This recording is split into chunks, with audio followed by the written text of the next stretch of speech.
Here we are in the honey house.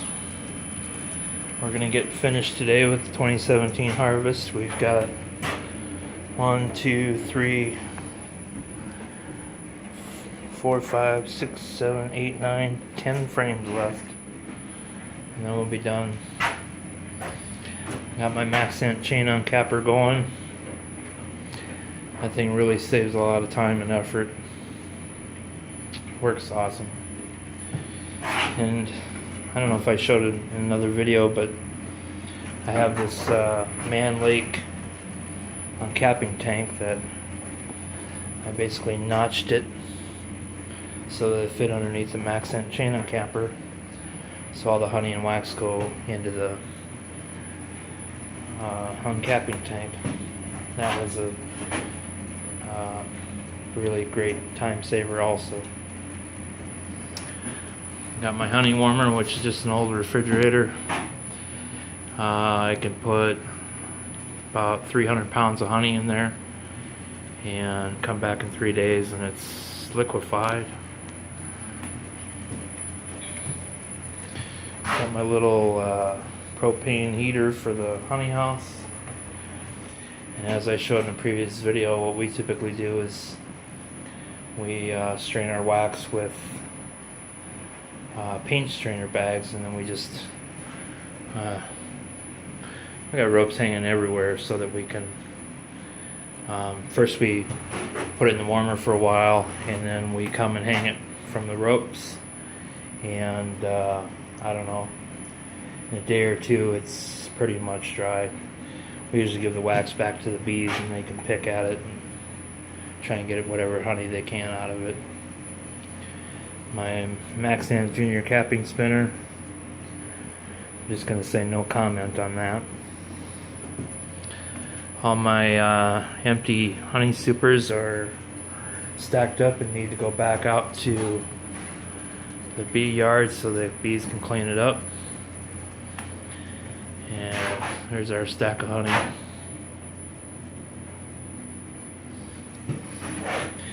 I haven't made a video in a while and thought I should. This is actually going to be our last year, our last honey harvest.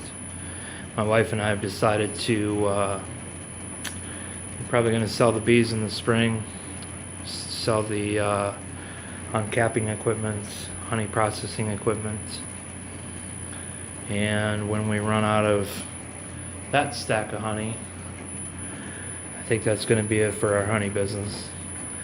I plan on still keeping a couple hives of bees, but everything else is going to go. And I'm not really blaming anybody, but we've got our honey house on our property and in the city limits, and as any beekeeper knows, that will attract a lot of bees.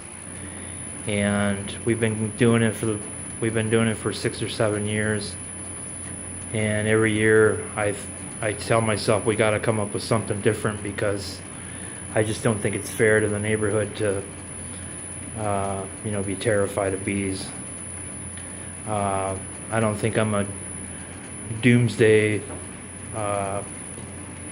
person, but I'm just waiting for somebody to walk by and get stung and call the cops or file a claim against my homeowner's insurance or whatever.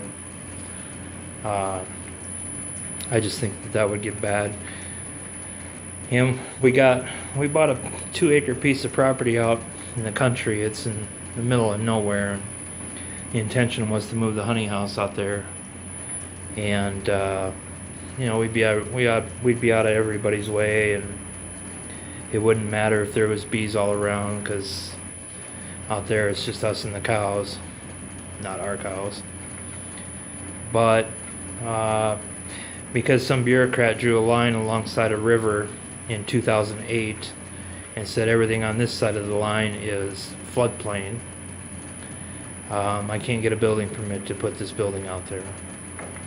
And I've been fighting with FEMA, and I've been fighting with the county government, and I'm not really complaining. I understand that they got their thing to do, but I feel like somebody's protecting me from the boogeyman, and I wish they'd just leave me alone, basically. And if my honey operation goes down the river with the next rain, that's the risk I want to make the decision on taking, not some agency somewhere telling me that I can or can't put it out there. But I don't know.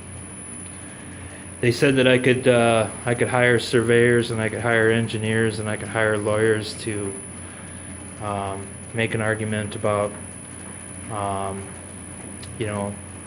putting the honey operation out there, putting this building out there. But I don't know. Early estimates were in the $15,000 to $20,000 range to get all of that work done, and then they still have the final say on whether or not I can move it out there or not. So I don't know.